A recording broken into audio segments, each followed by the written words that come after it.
I came to the college in 53. You started Scripps in 54. Right.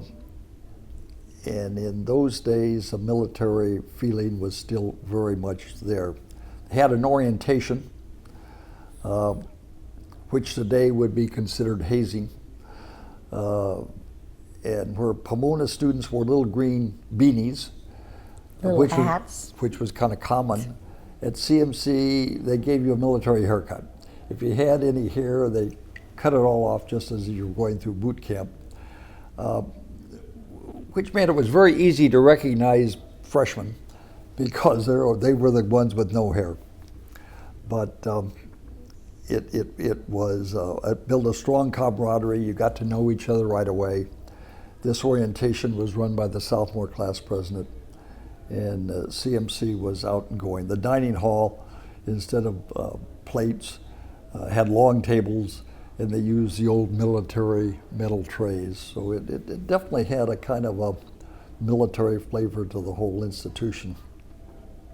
And there was a lot of healthy rivalry between the freshmen who came in and the sophomores who cut their hair. That's true. And in fact, one time, the freshman got the sophomore, drove him to the LA airport, put him on a plane that they had bought the ticket for, but with no money, and just by accident, he sat next to the leading movie star of the day, Natalie Wood, and she treated him to a fabulous hotel, so it backfired, a fabulous hotel in New York, and took him out for dinner and to a play, and so when he came back, he had a great story to tell.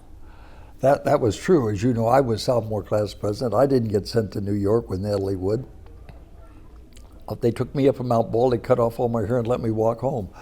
But those were kind of the days. CMC continued to grow. It was about 400 in those days, and that was their original model. They would be about 400. They were 400 roughly, a little less than that, when I graduated in 57.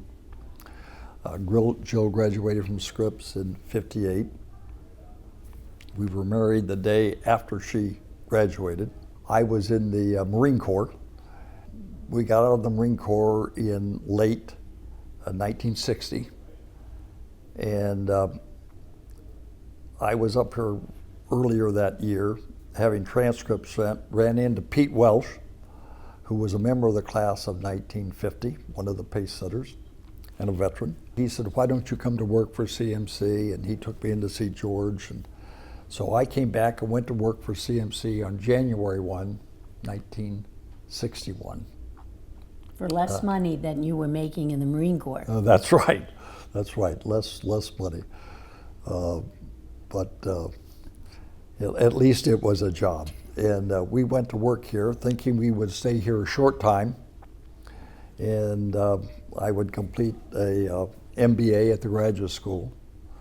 And then we would go out and earn a more or less honest living. As it happened, there was very few in the administration. I went from one job to another. Ended up at I had been alumni secretary, I had been in charge of career placement, I had been in charge of personnel, I handled all new construction, dorm, dining hall, student union, all reported to me. And in the 60s, George had decided we should grow, and we went from 400 to 800 by the time he left in 1968. In the 60s, particularly from 1965 to the end, was a time of turmoil on the college campuses. Students don't much understand that today, caused by a lot of things.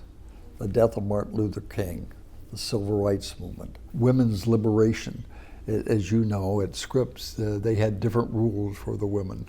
Right, it was really interesting when you think back. But even at a co-ed school like Pomona, the women would have to be in the dorms at 10 o'clock, and you'd have to say who you were going out with, sign out and sign in, and this was certainly the rule at Scripps College too. So-called parietal hours. Yeah. Those disappeared about 1966.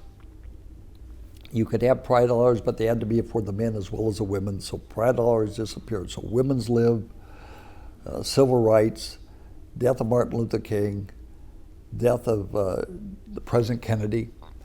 Narcotics were a little more kind of not heard of in our day, but had become part of the turmoil. And then add to that Vietnam. So there was a lot of turmoil on campus. It's hard for students today to realize that. But there were a couple of bombs set off on the college campuses, one at Scripps, one at Pomona. And CMC had a serious injuries. Yeah, serious injuries. Had a lot of windows broken because we had decided to take on ROTC.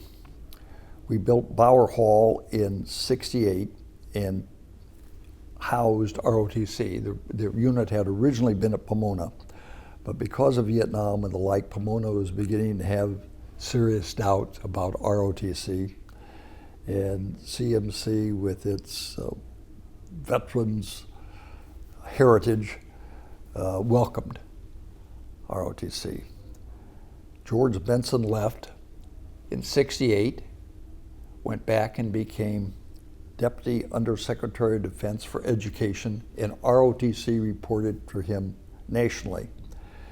And those who were against Vietnam and against ROTC came in and gave us a pretty bad time because they thought if they could embarrass us, they would embarrass George, and it would be more than just embarrassing the normal ROTC unit. So we had our problems. A new president came in, Howard Neville. He was here roughly 1 year. Officially started... Not really even a year. Well, he didn't show up right away, but his official start was July 1, '69. And in June, just before the annual meeting, he called the chairman of the board and said, "Tomorrow I'm going to resign," which he did. Jill and I had been granted a sabbatical. We were going off to Oxford. I thought if I was going to stay in this college administration, I needed to get some experience elsewhere. Much to our surprise, they asked us to take over as the college president of CMC. Now, in some ways that made sense because I had done so many things and no one thought I was a serious candidate for permanent president. So I was somewhat non-controversial in that. So we took over on July 1, 1970. A lot of turmoil. ROTC had been firebombed and broken windows and the like, and we thought we had to bring the students and the faculty close together, stop a lot of this. But I remember at that time we had 3 young children and I was expecting another baby. That's right. And I remember, Jack, you're saying to me, let's just really have a lot of fun. Let's have fun with this. Let's really just do it for a year and then we'll be done with it. And so I think we approached it with a lot of sort of anticipation. Well, we did not move on to the president's house, which was on the campus, because we didn't expect to be there very long. And we used the president's house to start the Athenaeum, or what became the Athenaeum. And we would bring students, faculty together for dinner and talks and the likes of that. And you were a very big part of that. Eventually ended up managing the Athenaeum when we moved to this building. It was a very successful program. We added to the president's house some space, but ended up having to build the new Athenaeum, which is where we are right now. We also started the student-oriented institute programs that would bring students and faculty together where they would work on as mentors to one another in research projects. Mm-hmm. We started that first year, the study abroad program. We reached out to students. We spent a lot of time on campus. And I had worked at Scripps for quite a long time in the dean's office, and I also was an instructor there.